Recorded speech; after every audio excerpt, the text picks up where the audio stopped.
So we've got a new deck in town. It's a purple faction, and it's Crack on Crate is the leader. So essentially, I will build the deck kind of as we go. I've not done a deck guide since we've had this new like looking deck builder type thing. So basically, Sirinova, right? I know, original. Who uses Sirinova? And Olaf. So the idea is short round 3 using these 2 cards. Like, you're gonna struggle to lose, right? If you've got 2 cards in your hand and it's those 2, what are you really gonna lose to? Pretty much nothing, right? So that's basically the basis of the deck. So our other gold slots, we have my personal favourite premium card in the whole game, and that is Phoenix. We're using Phoenix as kind of like a card advantage tool. Look at it, man, it's so cool. Phoenix, get in the deck.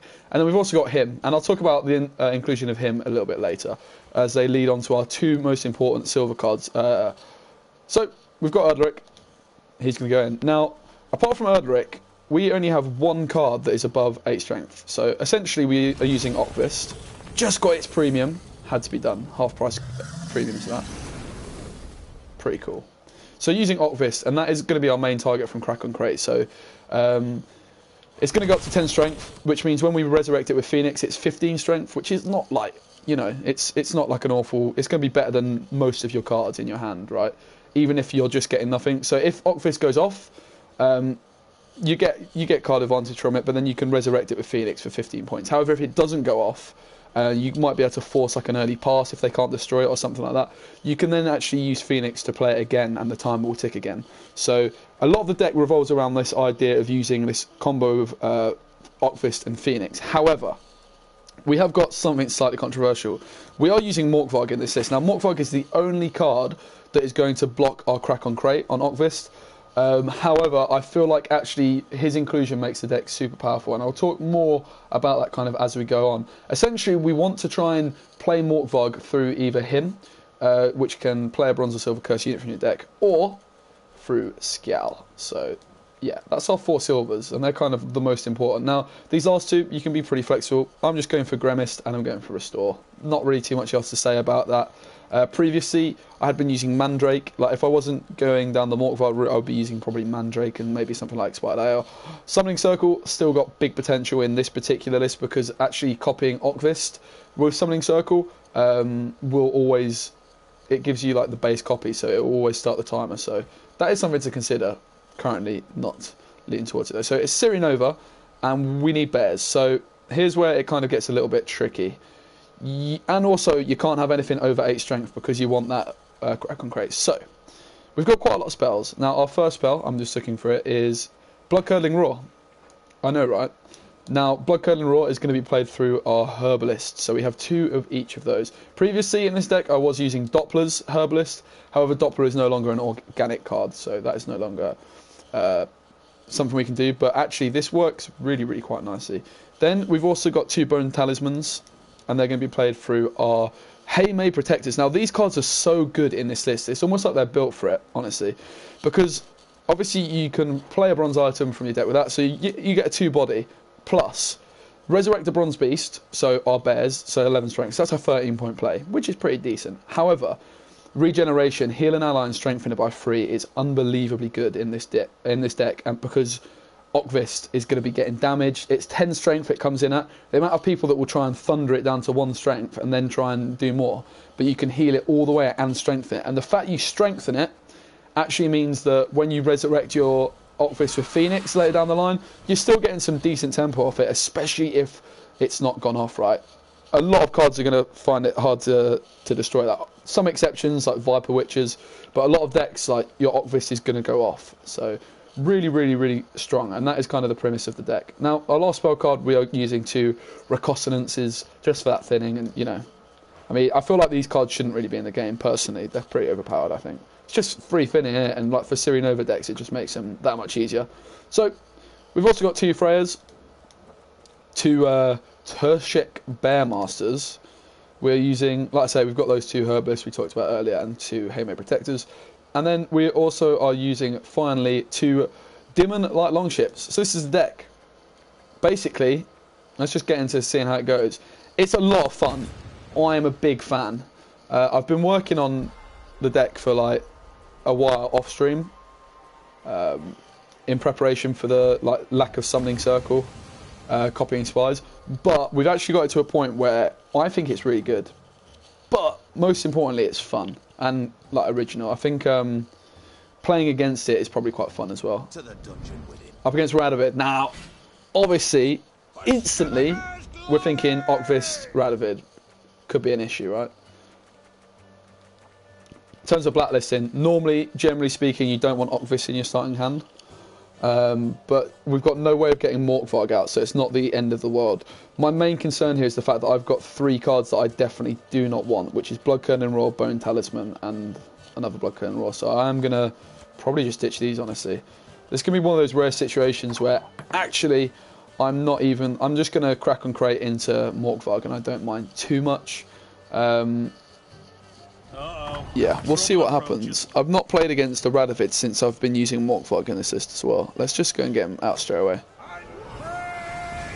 Obviously, Morkvarg is getting locked. You know what I mean? So let's just make it a short round. Could have waited, I guess.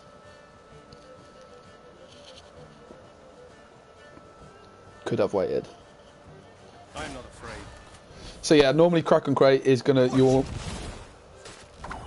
gonna want to do it on OCVIST. What on earth? Edlerine Mauler deal 4 damage to an enemy. I've never seen that card before. Not even once. Well, I have now, but. Yo, Hydra!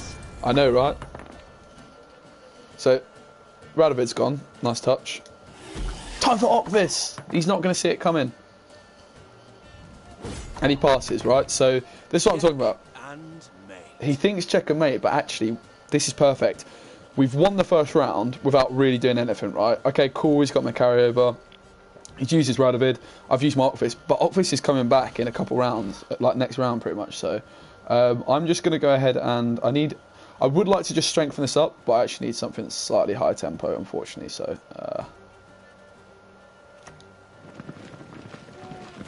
let's just go for that. Would have been nice to have strengthened it up, but what can you do? I'm feeling fine. I'm feeling fine. Maybe you could argue I didn't play it to perfection, but I mean... We've got Erdrick now, and we've got Olaf. We've got our 2 main cards that we need, right, going forward. Do I ditch one of these? I think I probably do. Maybe I'll just ditch my Priestess. Scowl. So, unfortunately, we've got a few dead cards. But what can you really do? Not too much. I'm just going to go straight in with it. So, the timer does reset. But normally this is going to be at 10 strength, right, because you're going to have crack and created it out. The main thing you do need to worry about with this deck is just dodgy draws. Like Scowl can obviously be dead, as you can see here. Like he's doing nothing for me with Morkvarg and that gone. But also, like your main worry is getting your Bone Talismans and Bloodcurling Roars, as well as having like the actual cards. Like if we were to have drawn a Bone Talisman, one of these cards would have been dead as well, right? So.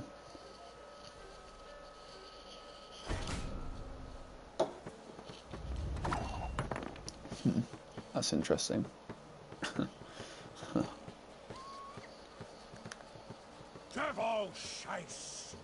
Yeah. Check and mate. Yeah, check and mate. Fair play. Talked up all big. But I mean, how many decks are really going to be using spears, right? Come on. Last game I muzzled my opponent's OCVIST, mate. That is the worst. That makes me cry, honestly. Currently playing a net deck that I ripped from Freddy. Such a dirty net deck this season. I played my own Dagon deck last season. That was a pretty great win rate. Ooh, I want to play some monsters, actually. I haven't touched monsters still. Net decking is the way at times, though. It is fun. I mean, I guess I'm just going for this.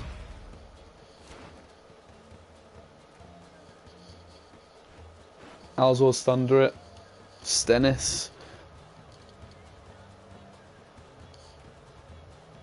Yeah, let's just Alzor's Thunder it, right? Now, how did that incantation go? How did that incantation go? Good to see you, Hydra. Thanks, man, for joining me. I've had no internet at my house at uni, so I'm home for like 5 days or so. Just try and make the most of it, innit? Gods, not a moment's peace.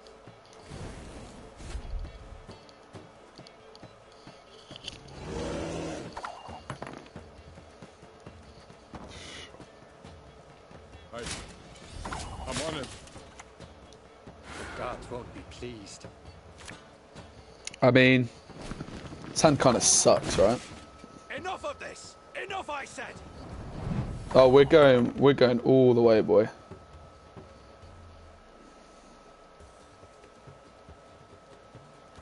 Oh, Freya, they very nearly. So the herbalists onto bears are pretty good as well.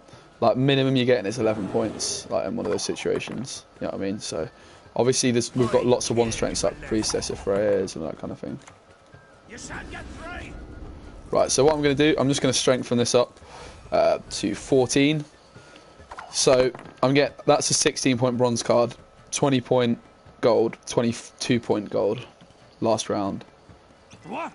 Am I really going to have to lose? I'm not convinced. I'm not convinced. You shall lose your head for that. He says I shall lose my head for it. I find it hard to believe. I'm not going to lie. I don't think we've really got any great cards to draw. As long as it's not a bone talisman, we're kind of happy. Which it is, so we're just going to get rid of that, which is fine. And we get a nice another little bear to add to collection, which honestly we might have needed thinking about it, because that Olaf might not even... We've only played, what, 2 bears, which is kind of rare. Light up the north. Wow, a witch hunter on its own. Luckily for us, we get another bear in the mixer. Right, left. And we get another bear in the mixer. So, this 18, right? I mean, look, what have I had to do this game? I've not even been thinking, and look, we win. Like, come on.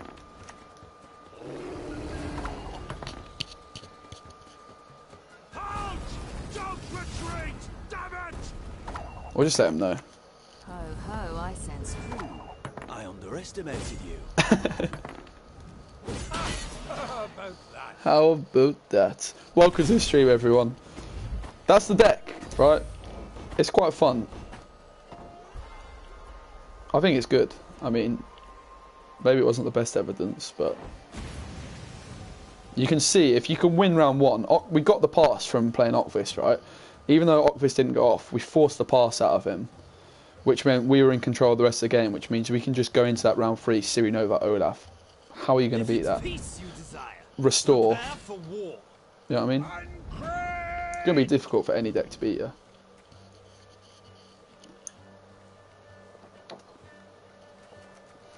So there's nothing bad here. Seeing as we've got Erdrick as well, we know that if we get Scout, Morkvarg's coming out, so we can use him to play Scout to Morkvarg. So we are just going to put OCVIST back, because OCVIST is going to be our Kraken crate. Ciri Nova. Hello, how do you do? I'm actually just going to put this ship away. And I'm keeping this. This is a great hand. Really, really strong hand here. Win the coin flip. Now, reveal is one of those ones where they're always going to win round 1. Don't even worry about it. All you need to do, try and get Morkvarg out. Play a bronze or silver curse unit from your deck. So I'm going to play Scout into Morkvarg. 17 points plus carryover. Thank you all very much. Oh, this is a pass, right? I don't even care if he's not used it. He's used 2 Manganols. I mean, obviously I'm giving him like loads of potential to murk me now because he's not even used his leader, but maybe that was a bad decision. I don't know. Probably was. I just saw my chance to, you know what I mean? Be minus him, be minus 2. Obviously I've got carryover. We'll find out. The cool thing with this deck is as well, you do still get a decent amount of points like in a long round. You can still work it out because if your OCVIST goes off, for instance, like that's a lot of points in a long round at the end of it. But he just goes straight in with the reveal with no Mangonels. I think we made the right decision here. I'm pretty sure we've made the right decision. I think I'll just go straight in with my OCVIST here. How do you do, my friend? This is the first time I've really been using the premium. I do like it. Pretty tame, but threatening, right? Oh, Vitir comes in. Now, this is one of those ones where I don't actually have any of my guys that can res this, but I do have my Reconsonance, and there we go. Haymay Protector into Bone Talisman, into Regeneration, into Heal and Strengthen. Bang. 13. That also means now, if we draw our Phoenix, like, in the coming rounds, oh, is he going to Igni this? I shall be your eyes, my lord.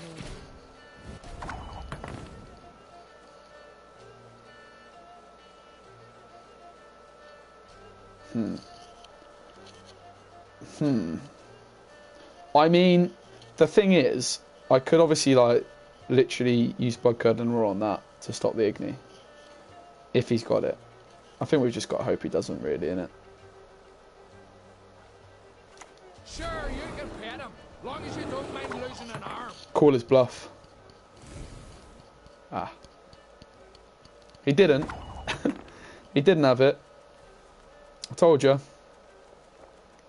Come here, come get a hearty bear hug. Scorch and Reveal. Interesting. It's a net deck because, for whatever reason, I just seem to just keep playing against Drought in Reveal decks. But this is Morkvarg again. Like, Morkvarg is what's allowed us to get to this point. That's why I think it's worth the risk of including him, really. If that makes any sense.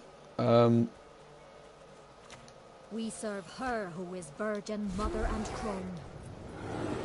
Oh, have you got Igni as well? So he's just trying to get rid of my Morkvarg. Which is whatever, right? Who really cares? The Great Mother's grace is boundless. But as you can see, we do actually have a lot of points without really having to worry about it too much. These Blood Curdling Raw plays are huge. Like, that's 14, 13 points, which obviously isn't loads, but If anyone asks, it's really not awful, is it? not seen me. It's really not awful. The Great Mother's grace is boundless. I mean, let's just pray don't have Igni. The thing is, you're always going to suffer from Scorch and all that kind of thing with this deck, but... You cross the road. Oh! Ha! About that.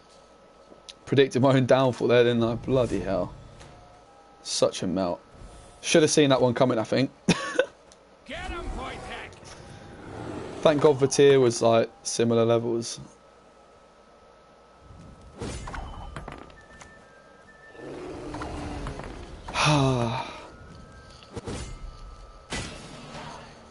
Pretty mad that I've just messed this one up so bad.